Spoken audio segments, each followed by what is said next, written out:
আসসালামু আলাইকুম রহমতুল্লাহ। টেকনিক্যাল শিক্ষার আসলে গুরুত্বটা কী? উন্নত বিশ্বের শিক্ষা ব্যবস্থা পুরোটাই আহ, বিজ্ঞান, প্রযুক্তি, প্রকৌশল নির্ভর। এক কথায় প্র্যাকটিক্যাল এবং টেকনিক্যাল। কিন্তু বাংলাদেশের শিক্ষা ব্যবস্থা এখনও সেই ব্রিটিশদের রেখে যাওয়া শিক্ষা ব্যবস্থা, তাত্ত্বিক শিক্ষা ব্যবস্থা। আর এই শিক্ষা ব্যবস্থা শেষ করার পরে চাকরি খুঁজতে গেলেই দেখবেন, কিংবা সার্কুলার দেখলেই বুঝতে পারবেন তাত্ত্বিক শিক্ষা ব্যবস্থার পড়াশোনা করার পর চাকরি পাওয়া কতটা কঠিন। আপনি এসএসসি পাস করার সার্কুলার যদি দেখেন, বড়জোর আপনি 20তম গ্রেড চতুর্থ শ্রেণী চাকরিতে আবেদন করতে পারবেন। এইচএসসি পাস করলে ওই একই অবস্থা, সর্বোচ্চ 17তম গ্রেড, বাহিনী চাকরি হলে 17তম গ্রেড, আর অন্যান্য ক্ষেত্রে বড়জোর 18তম গ্রেড পর্যন্ত আবেদন করা যায়।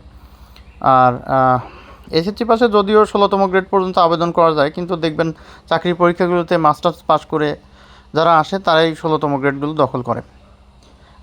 যারা টেকনিক্যাল ক্ষেত্রে আছে, টেকনিক্যালে ডিপ্লোমা ইঞ্জিনিয়ারিং পাস করার পর কিংবা ম্যাথস থেকে পাস করে আসার পর দেখা যায় ডিপ্লোমা ইঞ্জিনিয়াররা সাধারণত 10ম গ্রেড পর্যন্ত আবেদন করতে পারে সরকারি চাকরিতে, আর অন্যান্য টেকনিক্যাল চাকরিতে তারাই এগিয়ে থাকে।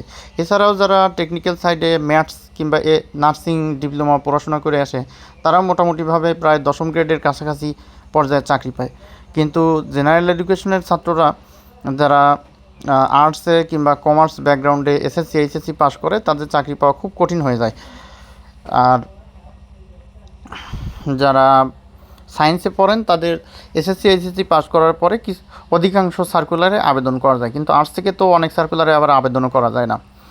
আপনি অনার্স মাস্টার্স পাস করার পর সব সার্কুলারে কিন্তু আবার আর্টস ব্যাকগ্রাউন্ড থাকলে আবেদন করা যায় না, কিন্তু সায়েন্স ব্যাকগ্রাউন্ড কিংবা ইঞ্জিনিয়ারিং ব্যাকগ্রাউন্ড থাকলে সব চাকরিতে আবেদন করা যায়। এক্ষেত্রে অনার্স মাস্টার্স পাস করার পর কিছু কিছু সার্কুলার আছে, যেমন আইন ব্যাকগ্রাউন্ড চায়।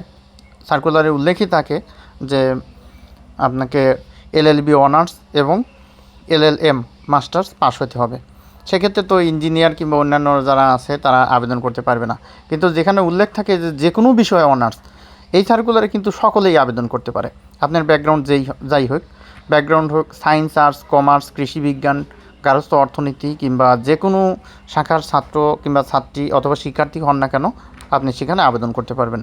কিন্তু এই সেক্টরের চাকরিগুলো আবার দখল করে রাখে মূলত যারা ইঞ্জিনিয়ারিং পাশ করে আসছে কিংবা এলএলবি, এলএলএম অর্থাৎ আইন ব্যাকগ্রাউন্ড তারা দখল করে। এক্ষেত্রে আমার মনে হয় সবচেয়ে বুদ্ধিমানের কাজ হবে এসএসসিতে সায়েন্সে পড়াশোনা করা, অথবা সায়েন্সে যদি নাও করতে পারেন তাহলে আপনার কমসে কম ভোকেশনালে পড়া। কারণ ভোকেশনাল সাইডে, টেকনিক্যাল সাইডে পড়াশোনা করলে চাকরির অনেক সুযোগ সুবিধা আছে, অনেক সেক্টর আছে। কারিগরি শিক্ষার আসলে বাংলাদেশে দাম দেয় না শুধু একটা কারণটা হচ্ছে যে বাংলাদেশ টেকনিক্যাল এডুকেশন বোর্ড নামে যে শিক্ষা ব্যবস্থা আছে, এখানে প্রচুর পরিমাণ দুর্নীতি হয়। এত পরিমাণ দুর্নীতি হয় যেসব দুর্নীতি ভাষায় প্রকাশ করা যায় না।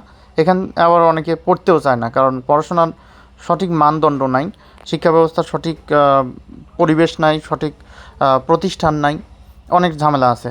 শহরে যা আবার দুই চারটা প্রতিষ্ঠান আছে, গ্রামে তাও নাই।